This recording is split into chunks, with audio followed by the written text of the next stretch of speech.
கர்த்தருக்கு ஸ்தோத்திரம். கிறிஸ்து மிகவும் பிரியமானவர்களே, இந்த இலையை பாருங்கள். வாதன மரம், வாதத்துக்கு அவ்வளோ நல்ல மெடிசன், பாரம்பரிய நல்ல மருந்து. இலையை பாருங்கள், வாதன மரம். பார்த்திங்கன்னா வேதாகமத்திலிருந்து 91வது சங்கீதம் 91வது சங்கீதத்தில் 10வது வசனம் சொல்லுகிறது, ஆகையால் பொல்லாப்பு உனக்கு நேரிடாது, வாதை உன் கூடாரத்தை அணுகாது. வாதை உன் கூடாரத்தை அணுகாது.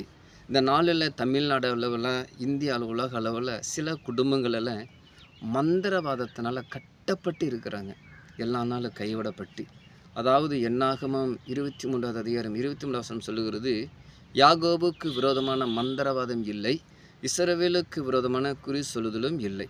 சில குடும்பங்கள் மந்திரத்தில் கட்டப்பட்டு இருக்கீங்க, கவலைப்படாதீங்க, உங்களுக்கு ஏசப்பா விடுதலை தருவார். பாருங்க, கவனிங்க.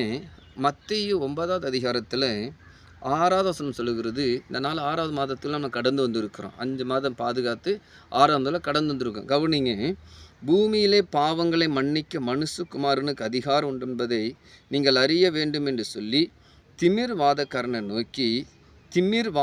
நோக்கி நீ எழுந்து உன் படுக்கையை எடுத்துக்கொண்டு உன் வீட்டுக்கு போ என்றார். நம்ம ஜெபிப்போம். கர்த்தாவே, இதை பார்க்குற கேட்குற ஒவ்வொரு குடும்பங்களுக்காக ஸ்தோத்திரம்.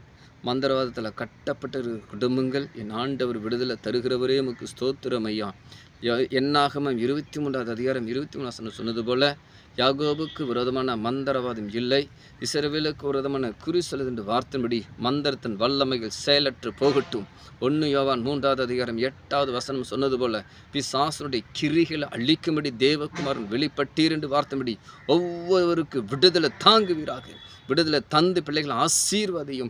அன்றே திமிர்வாதம் வேண்டாம் ஐயா, மந்திரவாதம் வேண்டாம் ஐயா. ஆசீர்வாதங்கள் குடும்பங்களில் தங்க தேவன் கிருபை தருவீராக, இது மகிமைப்படுவீராக. பாதுகாத்துக்கொள்ளும் கர்த்தராகிய இயேசு கிறிஸ்து நாமத்தில் கேட்கிற நல்ல பிதாவே, ஆமேன்.